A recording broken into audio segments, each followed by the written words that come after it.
ပတ်စကားမှတ်တိုင်မှာကားဆောင်နေရင်ကိုဖော်လို့လုပ်ထားတဲ့နာမည်ကြီးဖူးဘောလကတယောက်ကိုအပြင်မှာအမတ်မထင်ဆောင်လိုက်ရပါတယ်။သူ့စီကလက်မှတ်တောင်းရမလားကားပဲစီးရမလားဝေခွဲမရဖြစ်နေတော့မှပဲအနာကတစ်ပင်အောက်မှာဘိန်းတက်ကလထိုင်တဲ့ဒုက္ခရောက်နေတဲ့အဖွားကိုလမ်းမြင်ရောက်လာပါတယ်။ကုညီပေးဖို့သွားခဲ့ပေမဲ့ဘိန်းတက်ကလထိုင်ကထက်တလဲတဲ့အဆင်မပြေဖြစ်နေတာကြောင့်နောက်ဆုံးမှာတော့ထွက်ခွာသွားတဲ့ဘတ်စကားကိုလက်လွတ်လိုက်ပြီးဖွားကိုအိမ်ရောက်ပို့ပေးဖို့ဆုံးဖြတ်လိုက်ပါတယ်။လမ်းမှာအဖွားကသဘောကောင်းတဲ့ကြောင်းသားလေး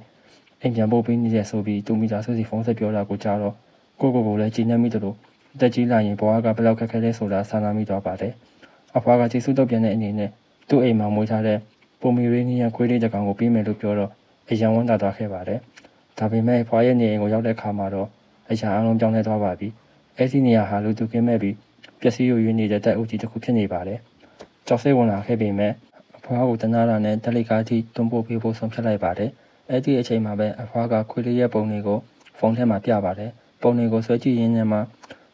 လက်မချောင်းနိုင်မှုဆိုတဲ့အဖွားကချက်တောက်ချိတ်ပြီးတက်ထိုင်နေတဲ့ပုံကိုအမတ်မထင်တွေ့လိုက်ရပါတယ်။အခြေအနေမဟန်တော့ဘူးဆိုတာသိလိုက်ရတဲ့အချိန်မှာတက်လိကားကအောက်ထပ်ကိုဆင်းသွားခဲ့ပါပြီ။ကြောက်လန့်တကြားထွက်ပြေးဖို့ကြိုးစားပေမဲ့အဖွားကကြောပိုးအိတ်ကိုဆွဲထားပြီးချက်ချင်းထားလိုက်ရလိုက်ကကျမ်းမြေပေါ်ရရှာလိုက်ပါတော့တယ်။တက်လိကားပွင့်သွားတဲ့အချိန်မှာလူမိုင်းတိုက်ထွက်လာပြီးအသက်လူပြီးအပြင်ကိုအပြေးလွှာထွက်ပြေးခဲ့ပေမဲ့တကားဝါမှာစောင့်ကြုံနေတာကတော့ဘတ်စကားမတိုင်မှာစုံခဲ့တဲ့အဲ့ဒီဖူဘလော့ဂါကြီးတယောက်ပဲဖြစ်ပါတယ်။